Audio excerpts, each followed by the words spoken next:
채권단 600여 곳을 상대로 태형건설의 워크아웃 개시 여부를 묻는 찬반 투표가 진행되고 있습니다. 앞서 주요 채권단이 공감대를 이룬 만큼 가결될 가능성이 큰데요. 이런 가운데 정부는 태형건설의 임금 체납 문제 전수조사에 나섰습니다. 취재기자 연결합니다. 윤혜리 기자. 네, 경제부입니다. 네, 오늘 워크아웃 개시 여부가 결정이 되는데요. 어떻게 결정이 되는 겁니까? 네, 태형건설의 주채권은행인 산업은행이 오늘 1차 채권자 협의회를 엽니다. 채권자들이 모여서 투표를 하는 건 아니고요. 서면으로 결의서를 받는 방식입니다. 오늘 자정까지 팩스나 이메일로 워크아웃 동의 여부를 밝히면 됩니다. 이렇게 들어온 결의서를 집계해 채권단 75% 이상이 동의한 것으로 나오면 워크아웃이 개시되는 겁니다. 집계에 시간이 걸리는 만큼 정확한 결과는 내일 오전 중에 발표될 것으로 보입니다. 네, 그럼 워크아웃 가결 가능성은 어떻게 전망됩니까? 채권단 75% 이상의 동의가 필요한데 채권자 수가 아니라 채권액을 기준으로 의결권이 구성됩니다. 산업은행과 은행권 비중이 33%, 건설공제조합이 20% 정도입니다. 오늘 투표를 앞두고 어제 주요 채권단이 모였었죠.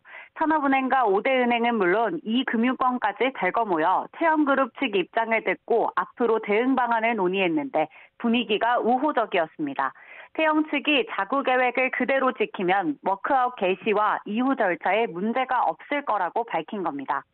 주요 채권단이 워크아웃에 공감대를 이룬 만큼 나머지 채권단도 동참할 가능성이 크다는 관측이 우세합니다. 주요 채권단과 금융당국이 영향력을 행사할 수 있는 채권자 비율이 높기 때문입니다.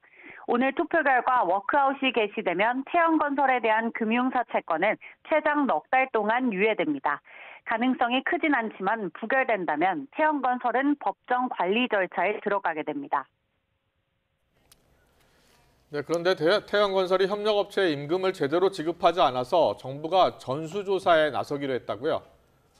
네, 어제 YTN은 태형건설이 지난달 29일 만기를 맞은 외상 매출 채권 담보대출을 갚지 않아 협력사들이 피해를 떠안게 됐고 이로 인해 일부 현장에선 임금이 지급되지 않고 있다고 보도했습니다. 앞서 지난 8일 민주노총 건설노조도 태형건설 협력업체 소속 현장 노동자들이 임금을 제대로 받지 못할 고통을 받고 있다며 규탄 기자회견을 열었는데요. 고용노동부는 오는 15일부터 4주 동안 태형건설 등 건설업종을 중심으로 임금 미지급 현장 정수조사에 나서기로 했습니다. 특히 태형건설이 시공 중인 전국 105개 공사 현장을 전수조사해 임금 체불 문제에 선제 대응하겠다는 계획입니다. 이에 대해 태형 측은 외상 매출 채권 담보대출 결제 과정에서 노임 지급 문제가 발생했다며 노무비는 최우선적으로 해결하겠다고 해명했습니다. 지금까지 경제부에서 전해드렸습니다.